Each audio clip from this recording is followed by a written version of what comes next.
ছাত্রীদের যৌন হেনস্থার অভিযোগে তুলকালাম বহরমপুরের একটি বেসরকারি ইংরেজি মাধ্যম স্কুলে। ভাঙচুর, পুলিশের সঙ্গে বিক্ষোভকারীদের খণ্ডযুদ্ধে আক্রান্ত ডিএসপি, এলাকায় উত্তেজনা। ঘটনার সূত্রপাত 2 সপ্তাহ আগে ওই স্কুলের মালিক সুশান্তদের বিরুদ্ধে 4 ছাত্রী বহরমপুর থানায় যৌন হেনস্থার অভিযোগ দায়ের করে। গত রবিবার অভিযুক্তকে গ্রেফতার করে পুলিশ। আদালতের নির্দেশে এখন তিনি পুলিশ হেফাজতে।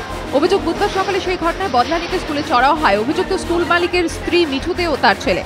বহিরাগতদের সঙ্গে নিয়ে তারা ছাত্রীদের মারধর করে বলে অভিযোগ। এই খবর ছড়িয়ে পড়তে বিক্ষোভ দেখাতে শুরু করেন বাসিন্দারা। মুহূর্তে রণক্ষেত্র চেহারা নেয় বহরমপুরের বানজেটিয়া এলাকা। স্কুলে ঢুকে একের পরে গাড়ি ভাঙচুর শুরু করে দেয় বিক্ষোভকারীরা। পুলিশ গেলে পরিস্থিতি আরো উত্তপ্ত হয়ে ওঠে। পুলিশকে লক্ষ্য করে ছোড়া হয় ইট। জখম হন মুর্শিদাবাদের ডিএসপি হেডকোয়ার্টার সৌম্যজিৎ বড়ুয়া। বিক্ষোভকারীদের অভিযোগ, দীর্ঘদিন ধরে শিক্ষার নামে ছাত্রীদের যৌন হেনস্থার ঘটনা ঘটছিল এই স্কুলে। অভিযোগ জানানোয় ছাত্রীদের মারধর করা হয়।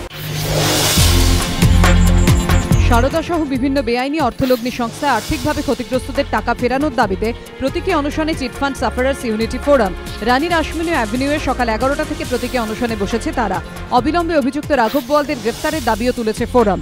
এদিন আন্দোলন মঞ্চে যোগ দেন সুজন চক্রবর্তী, অসীম চট্টোপাধ্যায়, আনন্দদেব বসু, হাফিজ আলম সায়রানি।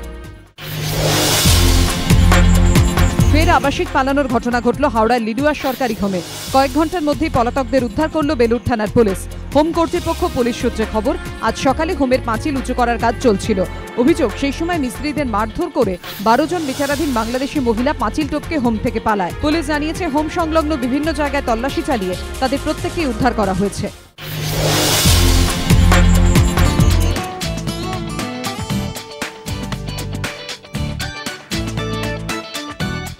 কলকাতায় পিকুর শুটিং শেষ করলেন সুজিত সরকার। মঙ্গলবার সকাল 8:30 থেকে দীপিকা পাদুকোন এবং ইরফান খানকে নিয়ে বাগবাজারে মায়ের ঘাটে শুটিং শুরু করেন সুজিত। কলকাতার পর এবার ভারতের আরও কিছু শহরে সুজিতের সঙ্গে শুটিংয়ে ব্যস্ত থাকবেন অমিতাভ, দীপিকা, ইরফান।